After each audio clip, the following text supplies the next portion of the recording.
Hello again, everybody. I'm Paul the Nitro Skivers, and welcome to this first of two episodes of Nitro Memories. Thank you so very much for joining us.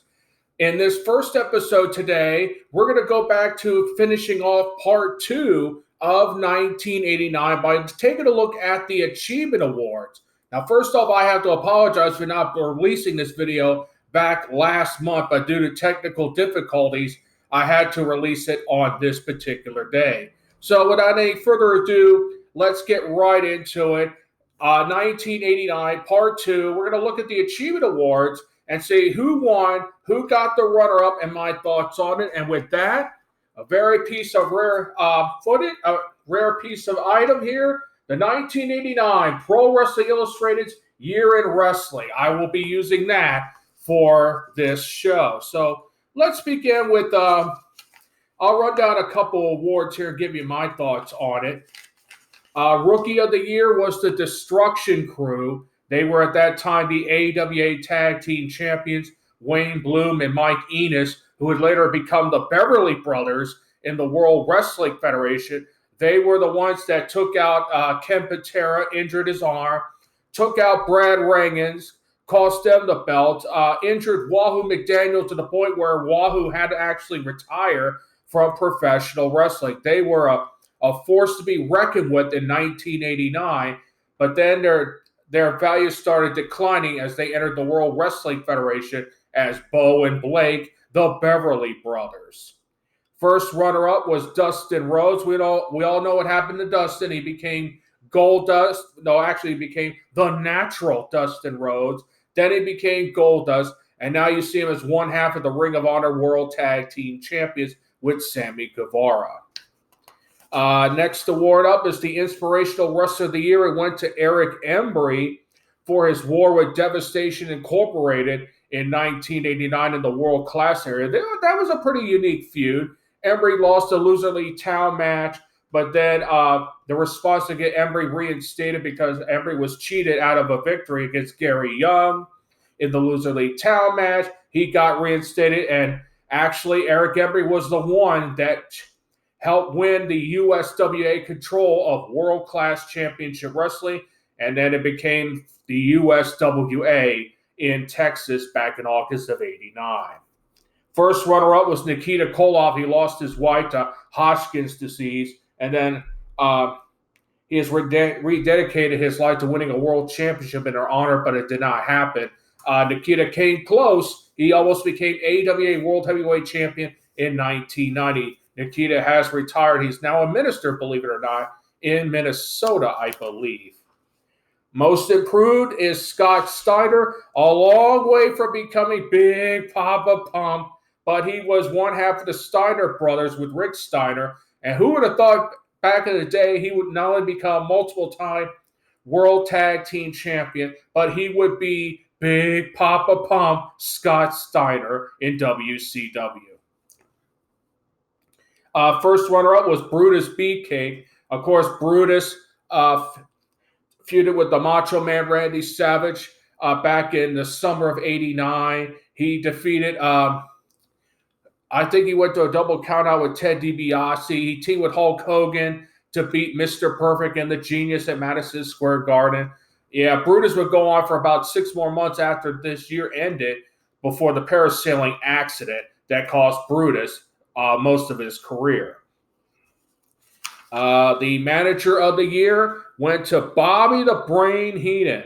Unbelievable. Bobby Heenan. You know, at that time, Bobby Heenan had not won a manager, had only won, one Manager of the Year, and that was 1976. Actually, two. 1972 when it was first started, and 1976. That was the last time at that particular point that Bobby Heenan won Manager of the Year. And look what happened. The Brain Busters won the World Wrestling Federation Tag Team titles.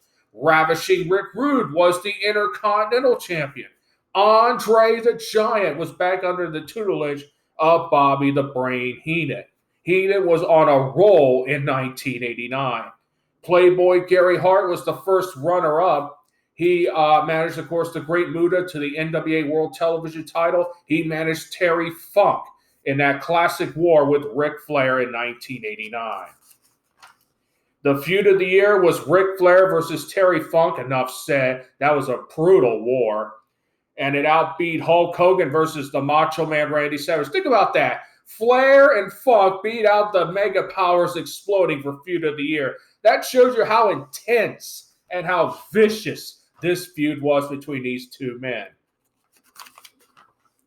Most popular wrestler of the year, of course, it went to Hulk Hogan. Of course, Hulkster with No Holds Barred just released in theaters. He regained the World Wrestling Federation title for a second time.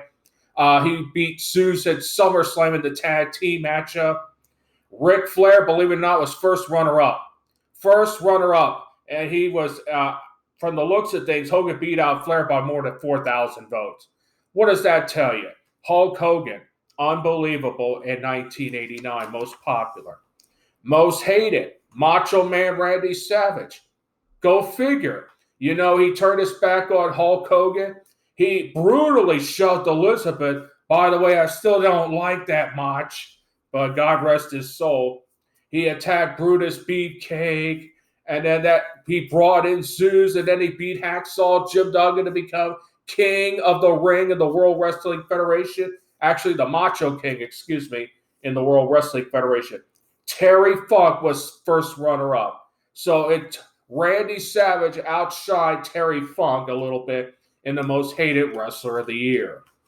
Match of the year, of course, May 7th, Wrestle War 89 in Nashville, Ric Flair versus Ricky Steamboat. The final bout in that trilogy, that was a great matchup. Hogan versus Savage at WrestleMania 5 was the first runner-up. Great matchup between those two. And, of course, after that matchup was when Terry Funk attacked Ric Flair. That started that war. Tag Team of the Year, the Brainbusters, Tully Blanchard and Arn Anderson. It was their first Tag Team of the Year. It was their only Tag Team of the Year. Of course, they won the World Wrestling Federation Tag Team Championships in July against Demolition. They would become the first team ever to win both the NWA and World Wrestling Federation Tag Team titles in their careers. Demolition was the first runner-up. The Road Warriors, by the way, were second runner-up. That's an interesting thing because next year in 1990, you would see Demolition and the Road Warriors battle it out, but the Road Warriors was the Legion of Doom. Ugh, what a rush. And, of course, Wrestler of the Year was Ric Flair, of course, winning the Wrestler of the Decade at the Clash of the Champions in Troy, New York. Ric Flair regained back the NWA World's Heavyweight title after losing it to Ricky Steamboat. That great trilogy of matches, his war with Terry Funk, that made Ric Flair Wrestler of the Year. Hulk Hogan was first runner-up. And the Editor's Award went to Gordon Soley, no doubt the Walter Cronkite of professional wrestling. So what do I think of the 89 Achievement Awards? They were pretty good, actually. I agree with most of if not all the winners. They truly shaped 1989. So 1989 also meant the end of the 80s, and my thought was it was a learning point for me from 85 to 89. It was some of the greatest moments in wrestling history. I got a thorough education in the world of professional wrestling. And we say goodbye to the 80s, and we say hello to the 90s. And on the next episode of Nitro Memories, we start with January 1990. In my opinion, 1990 was probably one of the worst years in wrestling history as far as I'm concerned. So that's going to be starting off the 90s, which sees the NWO, Stone Cold Steve Austin, the Black Scorpion. But we'll start with 1990, the worst year in professional wrestling history. A lot of mistakes that happened that year. Well, that's going to do it for this edition of Nitro Memories. Thanks so much for joining us. Until next time, I am Paul the Nitro Scovers here saying, so long, everybody.